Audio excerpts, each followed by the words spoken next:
Laws of refraction जो है पिछले क्लास में हमने डिस्कस कर दिया। क्या है लॉज ऑफ रिफ्रैक्शन? दो लॉज है कि इंसिडेंट रे, रिफ्रैक्टेड रे और नॉर्मल का तीनों एक ही पॉइंट पर होता है। किस रिफ्रैक्टिंग सरफेस के तीनों एक ही पॉइंट में होता है। उसके बाद सेकेंड लॉ को बताया था, स्नेल्स लॉ होता है कि product of refractive index of the medium और sine with angle of incident किसी मीडियम में क्या रहता है? कांस्टेंट होता है। ठीक है, तो आज हम लोग पढ़ेंगे कि क्रिटिकल एंगल क्या होता है और टोटल इंटरनल रिफ्लेक्शन क्या होता है, जिसको शॉर्ट फॉर्म में हम लोग कहते हैं PIR, PIR बोलते हैं। तो ये हमें पता है कि जब रे जो है रेयर मीडियम से डेंसर मीडियम में ट्रेवल करता है तो बेंड टुवर्ड्स नॉर्मल होता है, मूव टुवर्ड्स नॉर्मल हो जाता है। और वही रे जब डेंसर से रेयर जाता है तो अवे फ्रॉम द नॉर्मल हो जाएगा। तो इसका मतलब एंगल जब डेंसर से रेयर में जाएगी तो रे जो है नॉर्मल से अवे जा रहे थे, मतलब एंगल आर जो है इंक्रीज होता है।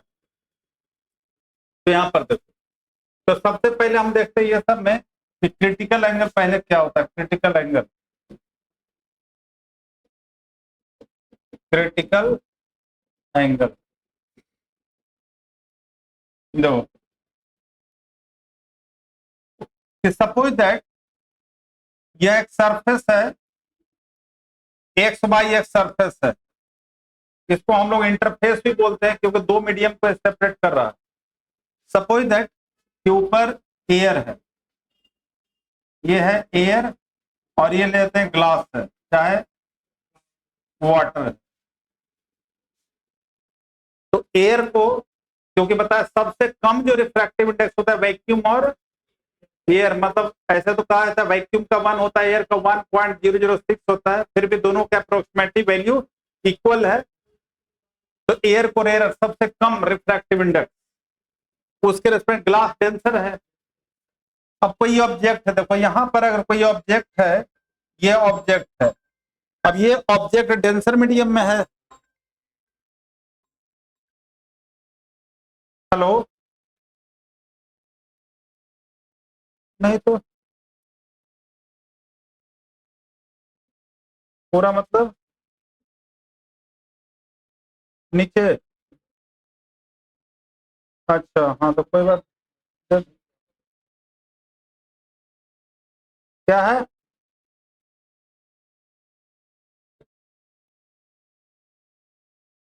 अच्छा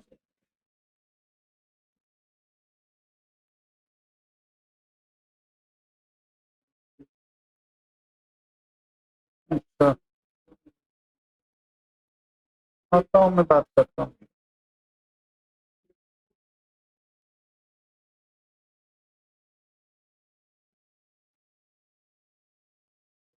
हाँ हाँ हाँ, नहीं नहीं, हाँ हाँ हाँ, अच्छा आते हैं, डिस्कस करते हैं। तो जो रेयर है डेंसर जाएगा तो अवे फ्रॉम द नॉर्मल हो गया ये। अब एंगल आई को और बढ़ाते हैं, एंगल आई को इंक्रीज, तो नेचुरली ये एंगल आई है और ये क्या है? एंगल आर है। तो एंगल आई को और इंक्रीज करते हैं। ठीक है, तो अगर एंगल आई जो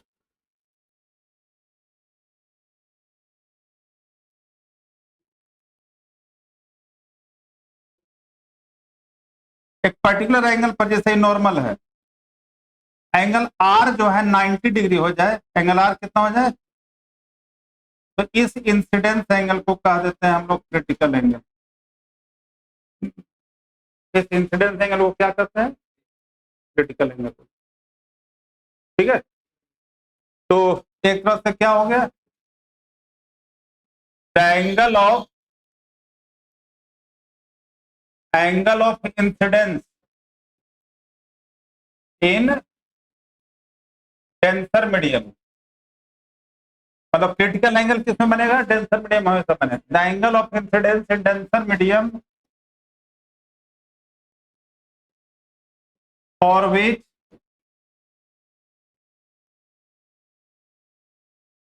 एंगल ऑफ रिफ्रैक्शन जो है, angle of in rarer medium, in rarer medium is equal to कितना, 90 डिग्री। किसके बराबर हो जाए, 90 डिग्री के बराबर हो जाए। तो इस इंसिडेंस एंगल को कहते हैं क्रिटिकल एंगल, एंगल आर को नहीं कहते हैं। इस इंसिडेंस, क्योंकि the angle of incidence and distance, ठीक है। तो इस इंसिडेंस एंगल को हम लोग क्या करते हैं, the angle of incident denser medium और भी जिसके लिए एंगल ऑफ रिफ्रैक्शन कितना हो जाए, 90 डिग्री। तो उस इंसिडेंस एंगल को कहते हैं कि such incidence angle, such incidence angle is called, इसी को कहते हैं क्या, क्रिटिकल एंगल।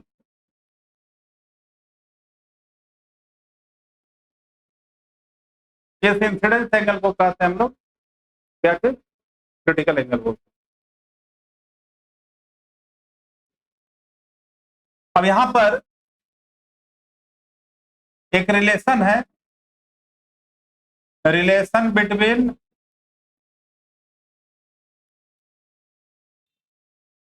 म्यू, म्यू मतलब हो गया रिफ्रैक्टिव इंडेक्स, म्यू का मतलब क्या हुआ, refractive index and critical angle, and critical angle के बीच में क्या हमें स्टेब्लिश करना है, एक relation.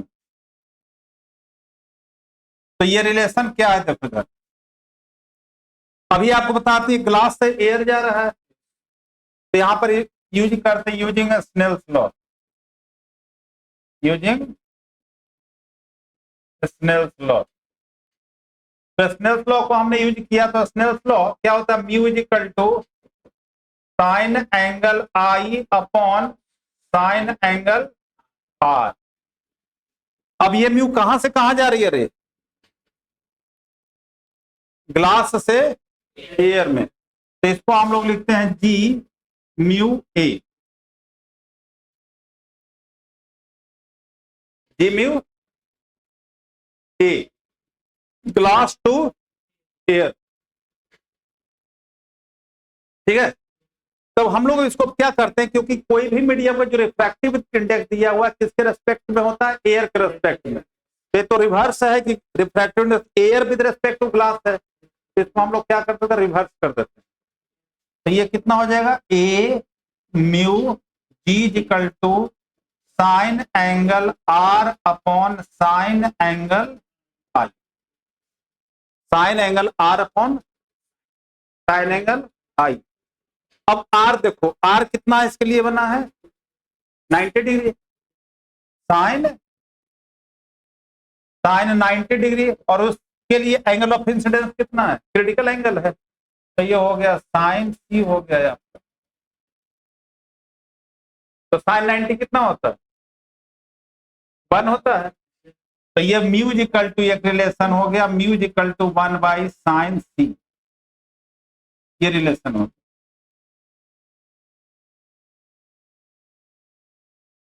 Mu equal to 1 by sine c. अब यहां पर देखो कि एयर के लिए जो क्या, तो रिफ्रैक्टिव इंडेक्स 1 हम लोग लेकर चलते हैं, ग्लास का रिफ्रैक्टिव इंडेक्स कितना होता है, रिफ्रैक्टिव इंडेक्स ऑफ ग्लास जो होता है,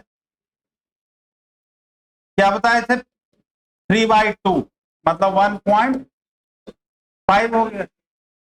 तो वहां पर ये वैल्यू अगर लिखें तो म्यू इक्वल टू, जैसे है mu equal to 1 by sine c, तो क्या हो जाएगा, साइन सी कितना हो गया आपका, साइन सी हो गया 1 बाई म्यू, 1 बाई म्यू। तो कहने का मतलब हो गया 1 बाई म्यू का मतलब हो गया साइन सी 1/3/2, मतलब 2 बाई कितना 3, सॉल्व करोगे तो आएगा 0.66, मतलब 67 लिख देते हैं। ये साइन सी आ रहा। तो अगर इसको लॉग टेबल में देखते हैं, ट्रिग्नोमेट्रिकल लॉग टेबल में देखते हैं कि साइन की वैल्यू 0.67 कितना, तो अप्रोक्सीमेट सी की वैल्यू जो आएगा करीब 41 पॉइंट समथिंग होता है। तो अप्रोक्सीमेटली हम लोग लिखते हैं 42 डिग्री अप्रोक्स, ऐसे 41.7 होके करीब होता है, इसी को हम लोग लिखते हैं। तो ग्लास के लिए, अगर ग्लास टू एयर है तो ग्लास के लिए क्रिटिकल एंगल की वैल्यू कितना हो जाता है, करीब 42 डिग्री, अबाउट अप्रोक्सीमेट 42 डिग्री।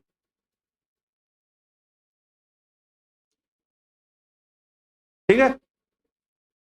अब इसके बाद देखते हैं कि टोटल इंटरनल रिफ्लेक्शन क्या होता है, जिसको हम लोग कहते हैं शॉर्ट में TIR।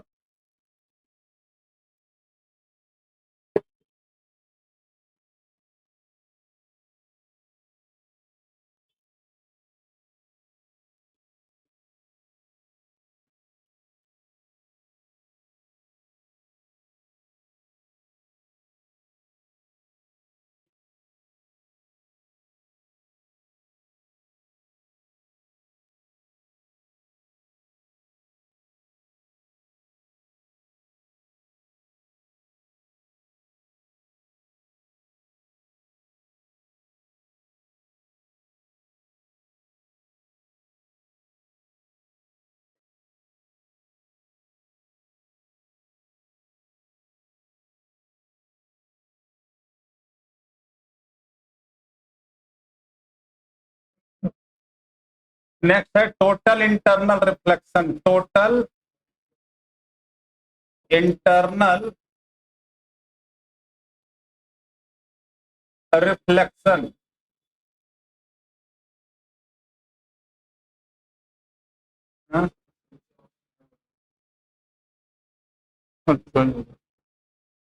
चलो, तो नेक्स्ट टॉपिक क्या हो गया आपका, total internal reflection. Total internal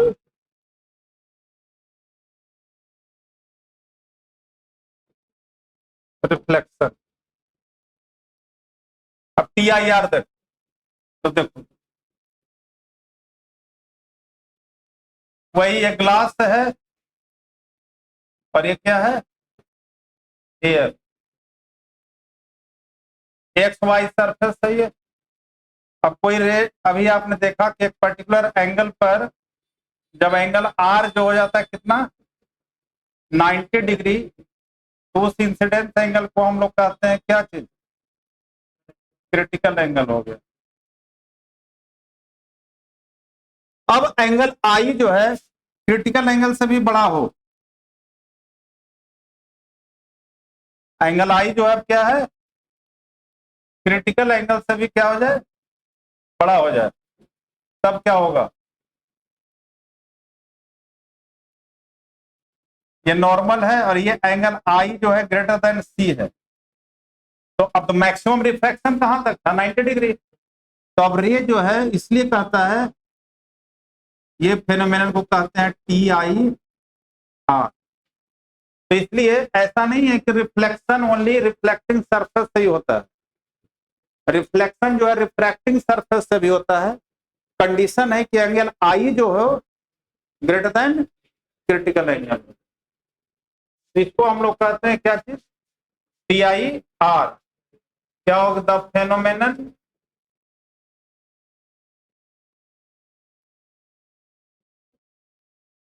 in which the ray of light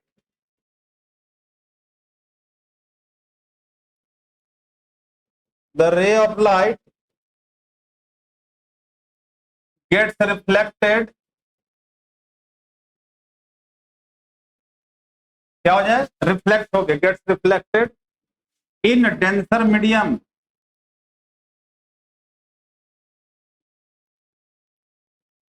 denser medium कहां से, थ्रू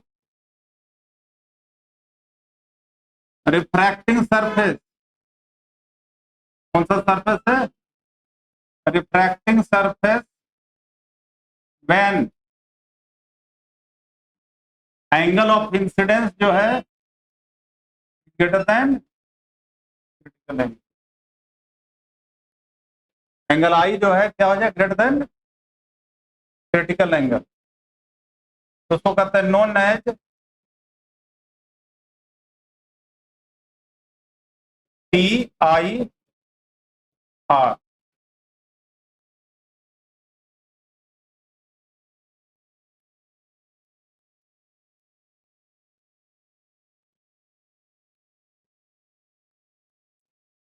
अब TIR का एप्लीकेशन है, एप्लीकेशन ऑफ TIR। तो अगर पूछे कंडीशन की क्या कंडीशन है TIR के लिए, क्या कंडीशन होना चाहिए, तो क्या बताओगे?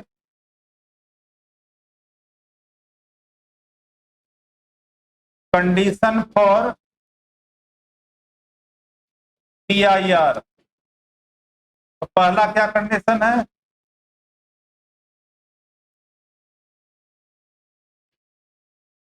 पहला क्या कंडीशन है? एंगल, पहले ऑब्जेक्ट जो होना चाहिए कहां पर? Object should lie in denser, in denser medium object पर। और दूसरा है कि एंगल ऑफ इंसिडेंस जो होना चाहिए ग्रेटर देन। दो कंडीशन TIR के।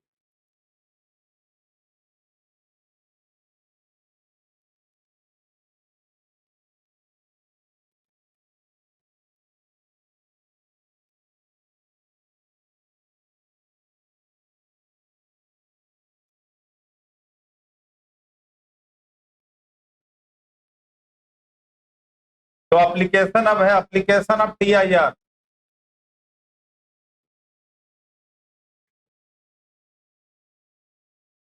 एप्लीकेशन ऑफ TIR का कौन कौन सा एप्लीकेशन? फर्स्ट एप्लीकेशन है TIR through right angle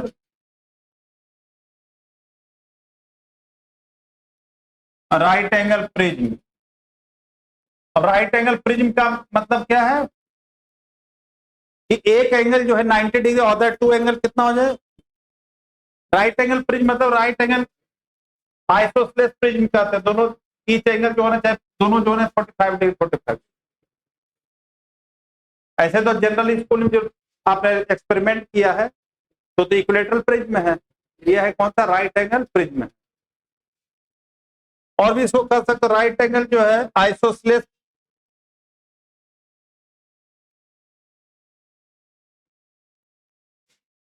right angle isosceles prism.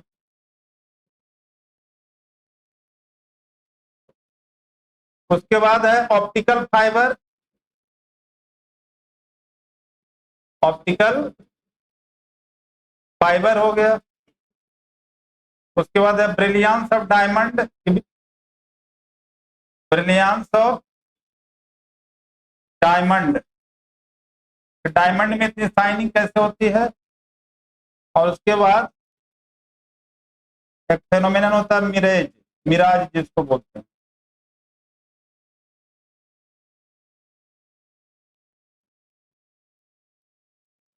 ये सब एप्लीकेशन है TIR।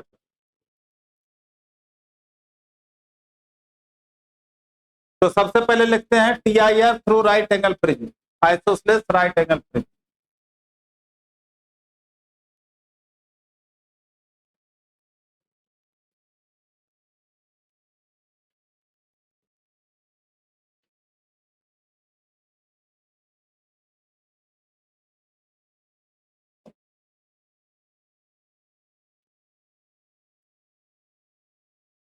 हो गया।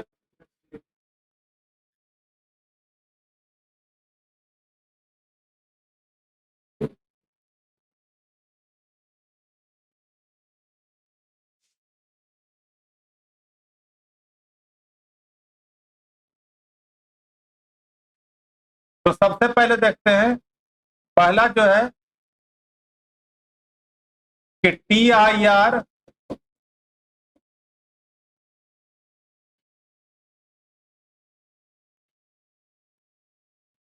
TIR थ्रू 90 डिग्री, कितने दिखाना है TIR थ्रू 90 डिग्री लेना। आइसोसेलेस राइट एंगल प्रिज्म में देखना, यह आपका ये भी 45 डिग्री है, ये भी आपका 45 डिग्री है और ये 90 डिग्री है। ये आइसोसेलेस राइट एंगल प्रिज्म है।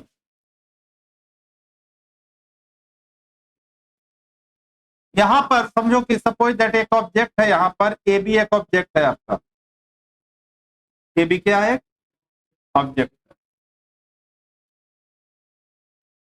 इमेज फॉर्मेशन के लिए पता है कि कम से कम कितने 2 रे रिक्वायर्ड है। देखना था, फर्स्ट रे लेते हैं, फर्स्ट रे इंसिडेंट नॉर्मली, और नॉर्मल इंसिडेंट के लिए कोई रिफ्रैक्शन नहीं होता, तो रे जो है डायरेक्ट सीधे चली गई, कोई रिफ्रैक्शन नहीं। अभी सरफेस पर इंसिडेंट हुआ, मान लिया ये बी सी एक प्रिज्म था, तो एसी सरफेस पर इंसिडेंट हुआ है, ये प्रिज्म है, ये डेंसर मीडियम है और ये क्या रेयर मीडियम। तो यहां पर हम लोग क्या करते हैं कि नॉर्मल ड्रॉ करते हैं। क्या ड्रॉ करते हैं? तो इस पॉइंट पर एक नॉर्मल ड्रॉ कर दिया गया, तो नॉर्मल का मतलब हो गया 90 डिग्री। नॉर्मल मीन्स क्या हो गया? 90 डिग्री है।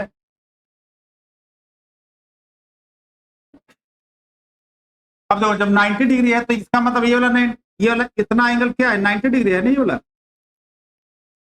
तो ये भी 90 है, तो इसका मतलब ये 45 और ये ऑलरेडी 90 है ही, तो इसका मतलब ये वाला एंगल कितना 45 होगा। तो ये भी एंगल ऑफ इंसिडेंस जो हो गया वो कितना हो गया? तो एंगल ऑफ इंसिडेंस है 45 डिग्री। क्लास में एंगल ऑफ इंसिडेंस कितना हो गया? और क्या बताया था इसके लिए क्रिटिकल एंगल, क्या बताया था कितना होता है क्रिटिकल एंगल? करीब 42, 41 पॉइंट समथिंग होता है, तो 42 लेकर चलते हैं। तो इसका मतलब एंगल आई जो हो गया ग्रेटर देन क्या हो गया? एंगल सी, तो TIR होगा। तो इसलिए अब रे जो है उतने एंगल पर जैसे इधर आ, अब इस सरफेस पर कितने एंगल पर इंसिडेंट हो रहा है? 90 डिग्री पर, 90 डिग्री में कोई रिफ्रैक्शन नहीं होता है, इसलिए रे जो है जस्ट बाहर आ गई। उसी तरह से बॉटम से भी लिखते हैं, सेम फेनोमेनन होगा।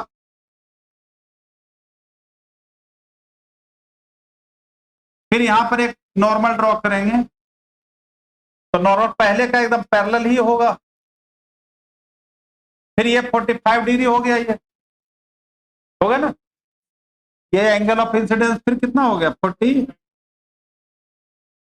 तब क्या हो जाएगा फिर 90 डिग्री में तो बाहर आ गया।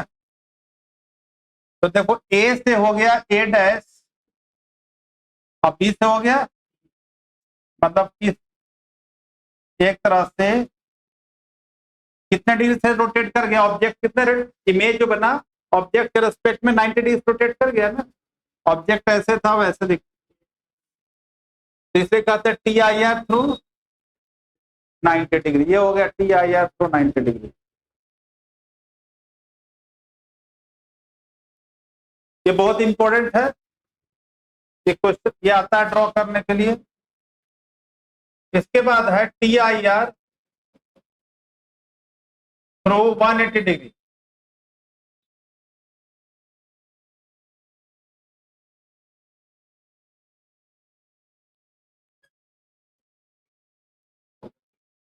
अब TIR 180 डिग्री से दिखाना है, शो करना है, तो यहां पर यही ध्यान में रखना है कि जब हमने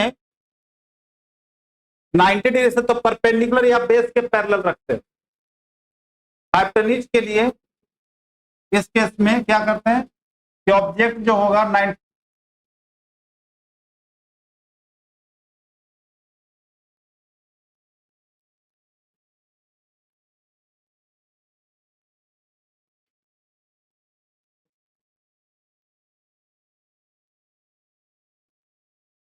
ये है 45,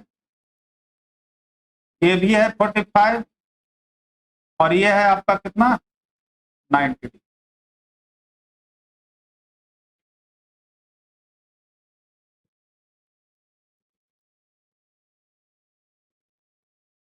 अब देखो उसी तरह से फिर ऑब्जेक्ट को रखते हैं, ये आपका ऑब्जेक्ट है, ये भी एक ऑब्जेक्ट है। रूल तो वही अप्लाई होगा, फर्स्ट रे पैरेलल गया, कहां पर इंसिडेंट अब चला जाएगा, मान लिया कि ये ए है, बी है और ये सी, एसी फेस पर इंसिडेंट हुआ यहां, तो अगेन ये 90 डिग्री हो गया। यहां पर एक नॉर्मल ड्रॉ करते हैं, क्या ड्रॉ करते हैं, तो हमने नॉर्मल ड्रॉ किया, तो इसका मतलब फिर 45 डिग्री एंगल आई कितना हो गया, और ये ग्लास ही है तो क्रिटिकल एंगल कितना था 42 डिग्री, तो ये हो जाएगा एंगल आई जो हो गया ग्रेटर देन, इसका मतलब क्या होगा TIR होगा। ये फेनोमेनन के लिए लिखना, जब भी डायग्राम आएगा तो लिखना जरूरी है। तब क्या हो गया, रे जो है TIR एकदम सीधा नीचे आ गया।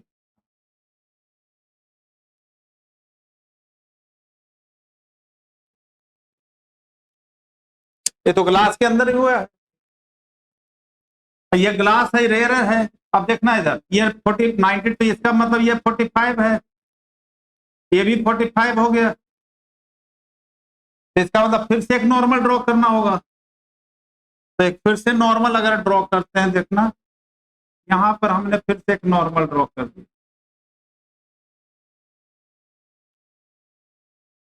तो रे क्या होगा फिर, क्योंकि ये भी 45 डिग्री हो गया, तो रे जो है कितने पर आ जाएगा, बाहर आ जाएगा, फिर ये 90 डिग्री हुआ और ये फिर बाहर आ जाएगा।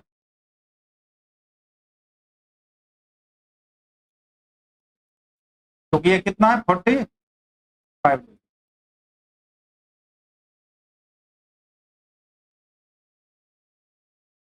नेक्स्ट रे है, फिर उसी तरह से बॉटम से लेते हैं, ये तो टॉप से लिए, क्योंकि इमेज बनाने के लिए कम से कम 2 रे चाहिए। तो सेम फेनोमेनन इंसिडेंट किया, यहां पर इंसिडेंट किया, फिर नॉर्मल ड्रॉ करेंगे, तो जब नॉर्मल ड्रॉ किया प्रिंसिपल वही लागू होगा, यहाँ पर नॉर्मल हो गया, तो ये फिर 45 डिग्री हो गया।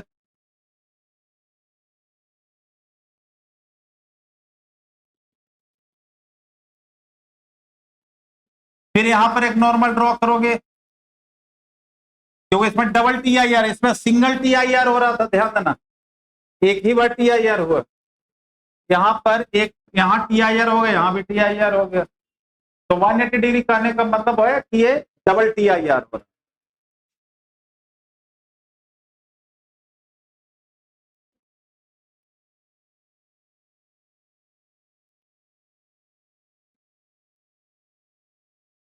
है। बाहर आ गया फिर,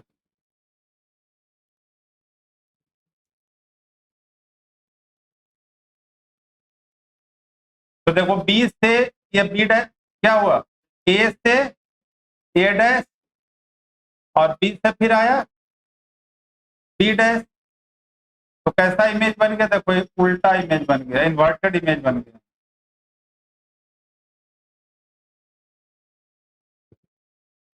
तो ऑब्जेक्ट था ना, देखो ए है ना, तो ए से ए डैश नीचे आ गया और बी से बी डैश हो गया, तो ये इन्वर्टेड इमेज बन गया, इसलिए इसको कहते हैं 180 डिग्री से रोटेट हो गया है।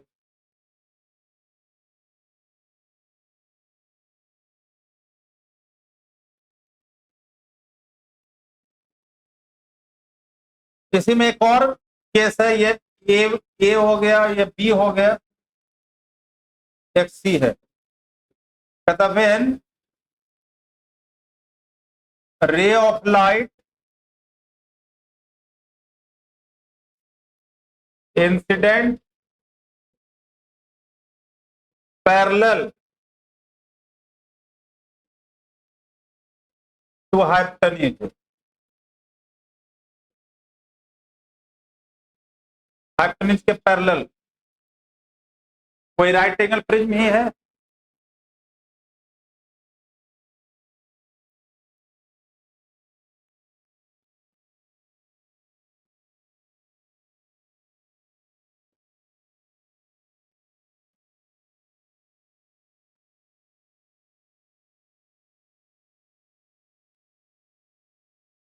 ये 90 डिग्री है, यहाँ पर देखो ये भी 45 और ये भी 45। अब देखो एक रे जो है मान लिया ऐसे पैरेलल फॉल किया, अब ऐसे ही सोचो ये रेयरर है, ये क्या है, तो बेंड टुवर्ड्स नॉर्मल जाएगा। अगर यहाँ पर हम एक नॉर्मल ड्रॉ करते हैं, ये नॉर्मल ड्रॉ करेंगे ना, तो ये नॉर्मल, अगर यहाँ पर नॉर्मल आप ड्रॉ किए तो क्या होगा, बेंड टुवर्ड्स नॉर्मल होगा ना। अच्छा, फिर यहाँ पर एक परपेंडिकुलर ड्रॉ करेंगे, तो परपेंडिकुलर ड्रॉ कर तो एंगल जो है 45 डिग्री, वही कंडीशन अप्लाई होता है, ठीक है। तो ऐसे जाएगा, फिर बाहर आ जाता है, सेम कंडीशन अप्लाई यहाँ भी होता है।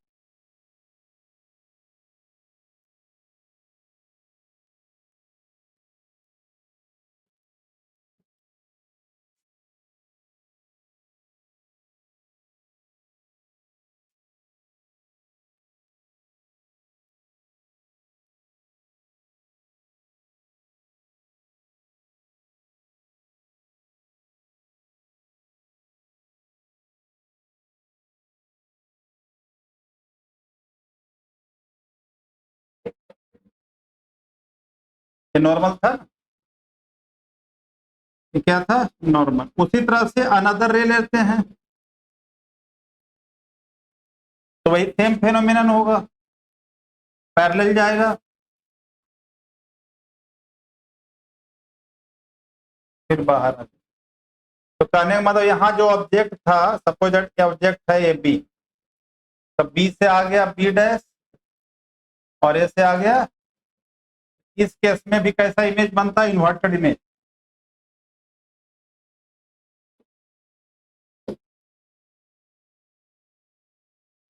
ये ऑब्जेक्ट था, इसका ही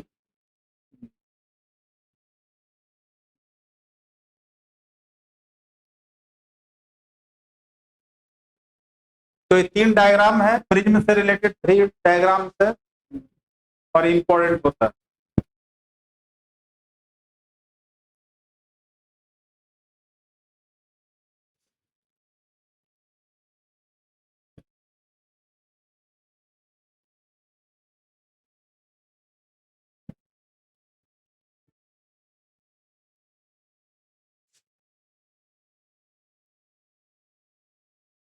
नेक्स्ट है क्या, ऑप्टिकल, नेक्स्ट क्या एप्लीकेशन बताए थे, optical fibre.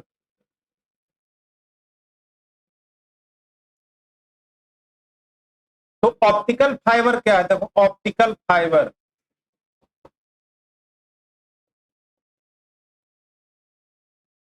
Optical fibre, fibre मतलब क्या, थ्रेड लाइक, फाइबर मतलब क्या होता है, थ्रेड लाइक का स्ट्रक्चर होता है।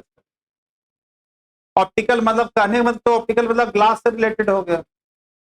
ऑप्टिकल फाइबर आ जाने से कम्युनिकेशन में एक रिवॉल्यूशन आया है, बहुत सारे एप्लीकेशन है इसका, और not only communication, other way में भी इसको यूटिलाइज किया था, मेडिकल साइंस में यूटिलाइज कर भी यूज होता है इसका। तो ऑप्टिकल फाइबर होता क्या है कि ऑप्टिकल फाइबर, इसका प्रिंसिपल तो वही हो गया TIR, कि ऑप्टिकल फाइबर जो वर्क करता है किस प्रिंसिपल पर,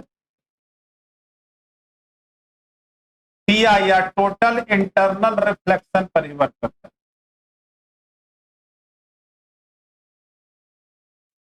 ठीक है, दूसरी बात है कि ये जो कंसिस्ट है, it consist of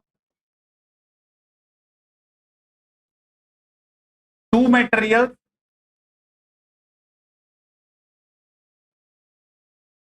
having different refractive index. दोनों का रिफ्रैक्टिव इंडेक्स क्या होता है, रिफ्रैक्टिव इंडेक्स, दोनों का रिफ्रैक्टिव इंडेक्स क्या होता है, अलग अलग। ठीक है, जैसे देखो थ्रेड लाइक का स्ट्रक्चर होता है,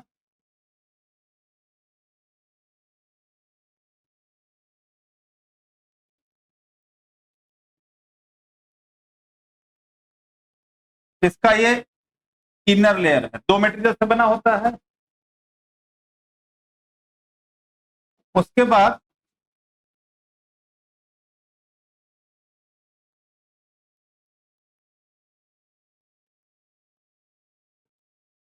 ये कहलाता है इसका आउटर लेयर।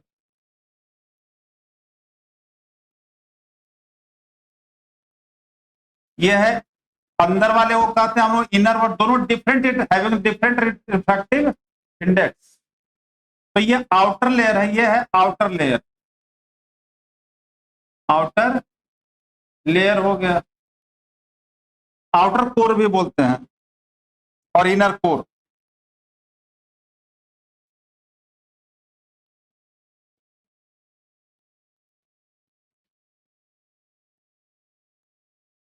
और ये है आपका, ये है इनर, इनर कोर हो गया। अंदर वाले का रिफ्रैक्टिव इंडेक्स हाई होना चाहिए। इसका जो रिफ्रैक्टिव इंडेक्स है ग्लास लगभग 1.5 होता है, और आउटर लेयर है उसका रिफ्रैक्ट इसके रिस्पेक्ट में कम होना चाहिए। इसका रिफ्रैक्टिव इंडेक्स है 1.4647 जो भी है, ठीक है, 48 जो भी, इसके कम होना चाहिए। मतलब कि आउटर जो लेयर होना चाहिए इसका, outer core should have low refractive index, low refractive index, and inner core जो है शुड हैव, इनर कोर जो है, inner core should have high, high refractive index, high refractive. तो मतलब कि इनर जो वर्क कर रहा है ये डेंसर मीडियम, इनर क्या वर्क कर रहा है, और आउटर रेयर मीडियम हो गया। अब देखो कोई भी यहां से एक ऑप्टिकल सिग्नल जो है, ये ऑप्टिकल सिग्नल इनर लेयर पर, इसको कहते हैं ऑप्टिकल सिग्नल, इनपुट भी कहते हैं optical signal, allowed to incident at the inner core at such angle, inner core पर जो एंगल इतना होना चाहिए एट सच एंगल दैट कि एंगल ऑफ इंसिडेंस जो हो greater than critical angle, angle of incidence जो हो गया क्या चीज, क्रिटिकल एंगल। इसलिए क्या होता है कि जो रे जो यहां से जो इंसिडेंट हुआ है, ये रे इंसिडेंट हुआ था TIR के कारण, क्योंकि कंडीशन को वे करता है, और मल्टीपल TIR होता है, अंदर अंदर ही मल्टीपल TIR हुआ, और अदर एंड से आउटपुट सिग्नल ऑब्टेन होता है।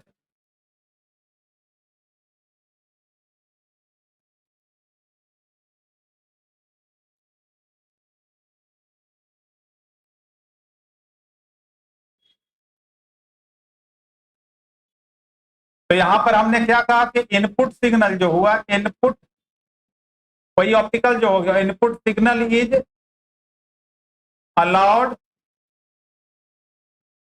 Eight angle greater than critical angle, critical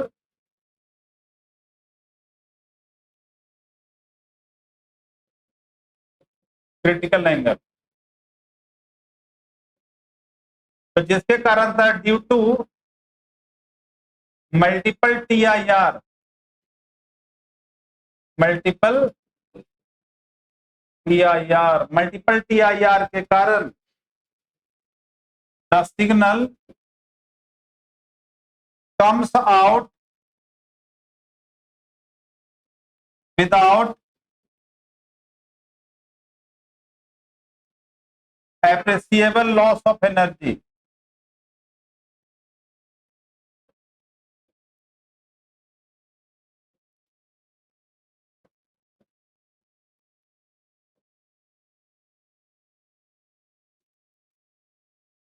इसका जो एप्लीकेशन है किसका एप्लीकेशन, ऑप्टिकल फाइबर का। एक तो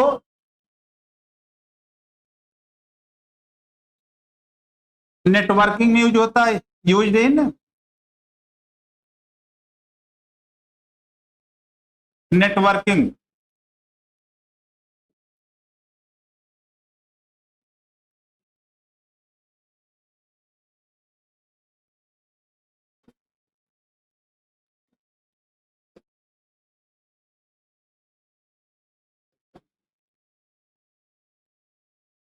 नेटवर्किंग में यूज होता है, कंप्यूटर का होता है ना इंटरनेट कनेक्शन के लिए।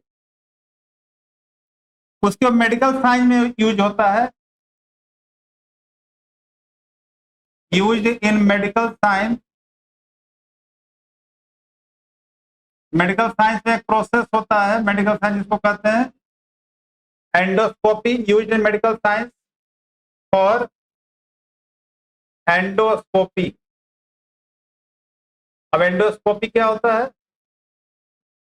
हमारे बॉडी के अंदर जो इंटेस्टाइन है या उसके अंदर जो है स्टोमक के अंदर जो प्रॉब्लम होता है, फूड पाइप के थ्रू, इसोफेगस के अंदर फूड पाइप के थ्रू लेंस को इंजेक्ट करके इंटरनल पार्ट को क्या किया जाता है, डायग्नोस किया जाता है। तो इसको हम लोग कहते हैं, इस प्रोसेस को कहा जाता है एंडोस्कोपी। ठीक है। उसके बाद डेकोरेशन के लिए भी यूज होता है, use in decoration, decorative purpose के लिए भी यूज, डेकोरेटिव पर्पसेस के लिए यूज होता है। अब देखो दिवाली समय जो पाइप नहीं होता जिसको लाइट पाइप बोलते हैं, लाइट लाइट पाइप जो है, एक तो आता है एलईडी जैसे हो गया, हाँ एक लाइट पाइप जो, तो वो भी जो वर्क करता है किसके ऊपर, टीआईआर के ऊपर ही वर्क करता है।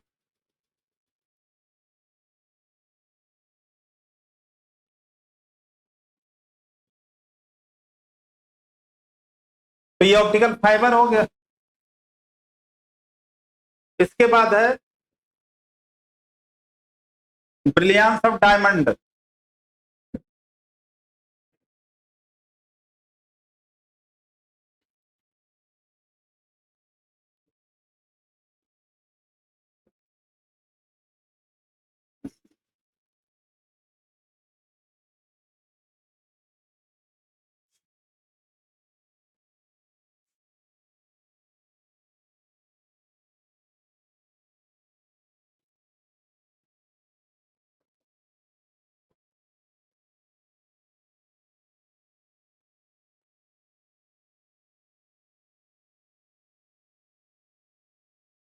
इसका भी प्रिंसिपल वही है, टीआईआर पर ही वर्क करता है।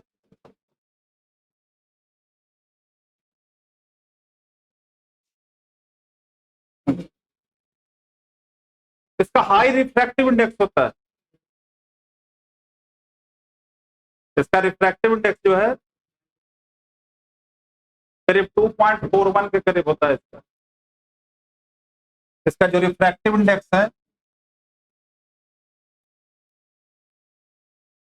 रिफ्रैक्टिव इंडेक्स जो है, रिफ्रैक्टिव इंडेक्स ऑफ डायमंड जो है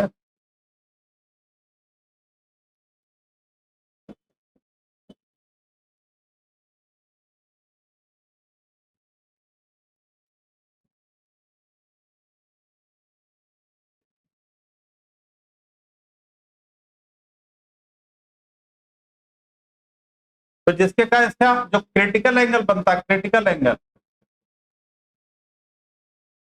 एंगल जो है इसका करीब 24 डिग्री के बराबर, 24 डिग्री क्रिटिकल एंगल।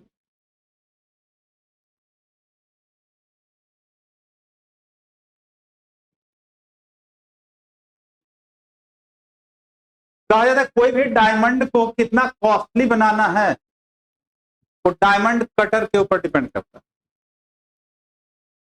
डायमंड के जो शेप जो दिया जाता है उसमें शेप दिया जाता है उसी का कॉस्ट है।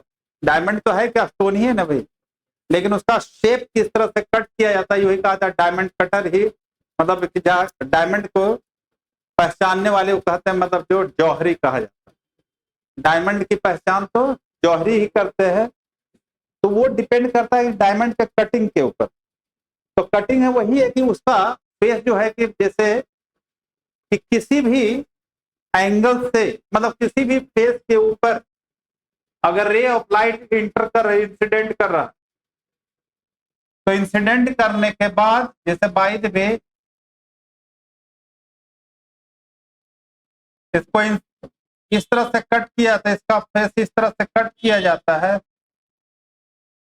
कि कहीं से भी अगर रे सरफेस के ऊपर किसी तरह से रे एंटर कर रही, तो एंटर करने के बाद क्योंकि नॉर्मली इंसिडेंट किया है तो किसी सरफेस पर जाएगा, तो वहां पर इंसिडेंट इस तरह से कट किया जाता है कि इसका जो क्रिटिकल एंगल कितना, जो एंगल ऑफ इंसिडेंस जो होना चाहिए वो कितना 24 से ज्यादा। तो जिसके कारण क्या होता है अंदर अंदर ही क्या होते रहता है मल्टीपल PIR। एक बार रे अगर एंटर कर गया तो अंदर ही क्या होता रहता है उसका PIR होते रहता है। और कंडीशन यही है इसका कि क्रिटिकल एंगल जो हाई रिफ्रैक्टिव इंडेक्स जितने भी है उसका सबसे ज्यादा रिफ्रैक्टिव इंडेक्स कितना होता है डायमंड का होता है। तो डायमंड के हाई रिफ्रैक्टिव इंडेक्स होने के कारण क्रिटिकल एंगल बहुत कम हो जाता है, क्योंकि क्रिटिकल एंगल जो होता है रिफ्रैक्टिव इंडेक्स के इनवर्सली प्रोपोर्शनल होता है। तो उसके शेप को इस तरह से कट किया जाता है कि रे एक बार एंटर करने के बाद अंदर ही अंदर क्या होता रहता है मल्टीपल PIR होते रहता है। किसी तरह से रिफ्लेक्शन दिखाना है अंदर और क्या चीज है। हाँ। और उसके बाद है एक मिराज। मिराज को कहते हैं क्या चीज, एक तरह से ऑप्टिकल इल्यूजन है। क्या है ऑप्टिकल इल्यूजन, एक्चुअली कहा था भ्रम, भ्रम समझते हो। तो एक इल्यूजन है, ऑप्टिकल इल्यूजन है, ऐसा होता कुछ नहीं है, लेकिन उसको एक्सप्लेन किया गया है क्या चीज पर PIR की वजह से। तो ऑप्टिकल इल्यूजन है, जनरली अकर होता है आकर्षित डेजर्ट एरिया, आकर इन डेजर्ट। और डेजर्ट का भी क्यों नाम दिया, डेजर्ट में होता है कि वो डेजर्ट जो होता है फुल ऑफ सैंड होता है, ग्राउंड जो होता है पूरी तरह से क्या होता है सैंड होता है। तो वहां पर क्या होता है कि अगर कोई जैसे बाय द वे जैसे ये ग्राउंड है, ठीक है, ये ग्राउंड है, तो सन से जो रेज आ रही है, सनलाइट से डे के टाइम में सन रेज से, क्योंकि सैंड ज्यादा हीट को एब्जॉर्ब करता है, तो हीट को एब्जॉर्ब करने के बाद वो क्या होता है हॉट हो गया।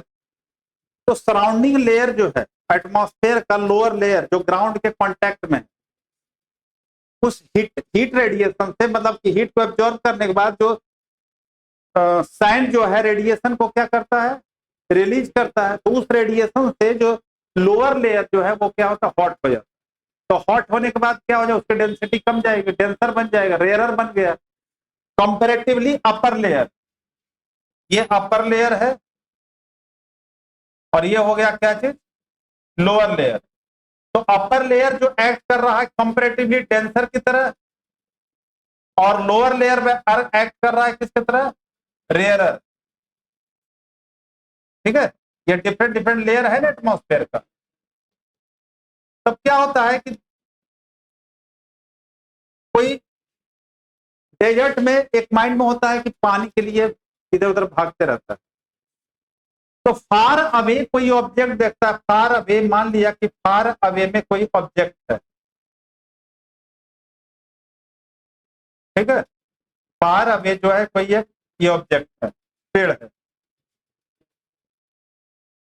तो और यहाँ से कोई पर्सन ऑब्जर्व कर रहा है, जब हम कोई चीज दूर में देखते हैं तो सबसे पहले उसके टॉप पर हमारा आई जाता, सेट होता है, ऐसे तो करके नहीं देखते हैं।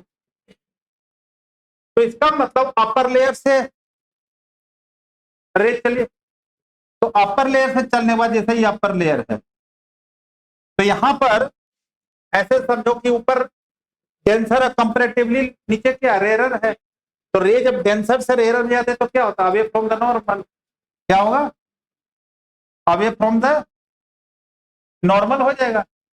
तो ग्राउंड पर आते आते, ग्राउंड पर आते आते जो रे जो है ना, यहां पर ग्राउंड पर आते आते रे ऑफ लाइट जो है ग्राउंड पर जब इंसिडेंट करता है,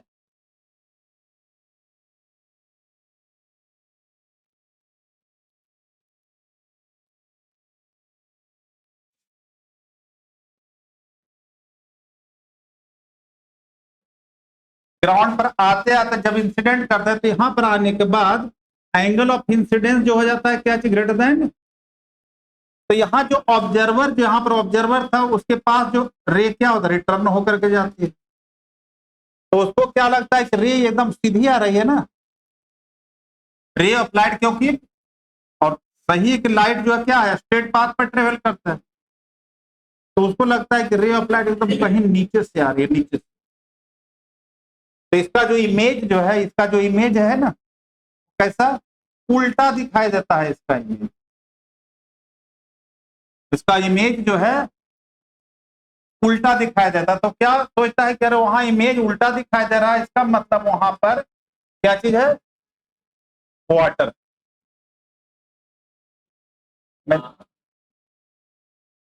उल्टा इमेज दिखाई, इन्वर्टेड इमेज दिखाई दे रहा है। तो अब माइंड बनता है कि इन्वर्टेड इमेज है, इसका मतलब वहां पर क्या वाटर है, क्योंकि किसी रिवर या तालाब है उसके पास जाकर देखो तो कुछ है, उसका इमेज बनता है ना। और माइंड में क्या चीज है, पहले भ्रम है, सब में पहले कहना कि वाटर के स्कार्सिटी, पानी ढूंढते चलता है। तुम कहीं जब पर जा रहे हो और कोई पहले से मतलब ये लगे कि वहां पर मत जाना, वहां पर क्या चीज है भाई, कुछ डिफरेंट आत्मा रहती है, ये है वो है, तो आदमी जाने के बाद, वहां पर जाने के बाद उसके माइंड में अरे किसी ने तो बताया है कि उस जगह पर जाओगे, दूसरा चीज कुछ सोच जाएगा ही नहीं, दिमाग कहाँ पर जाएगा, तो उन्होंने तो बताया था कि वहां पर मर्डर हुआ है, वहां पर आत्मा रहती है, ये है वो। तो पहले सबसे पहले माइंड जाता है वही पर, ऐसा तो कहानी सुनाया गया था भाई। तो वही बात है, वहां तो वाटर का स्कार्सिटी है, और जैसे ही होता है एक उल्टा इमेज है, पानी जहाँ जो इसको मैं ढूंढ रहा हूँ वो आगे तो मिल रहा है, लेकिन वो आगे चलता है तो वो और आगे चला गया। तो इसी को कहते हैं क्या चीज, मीरा। ठीक है, तो इसलिए मेन जो इसका है वो ऑप्टिकल फाइबर और जो आइसोसेलेस फ्रिंज बताया है ना, वो ज्यादा इंपॉर्टेंट।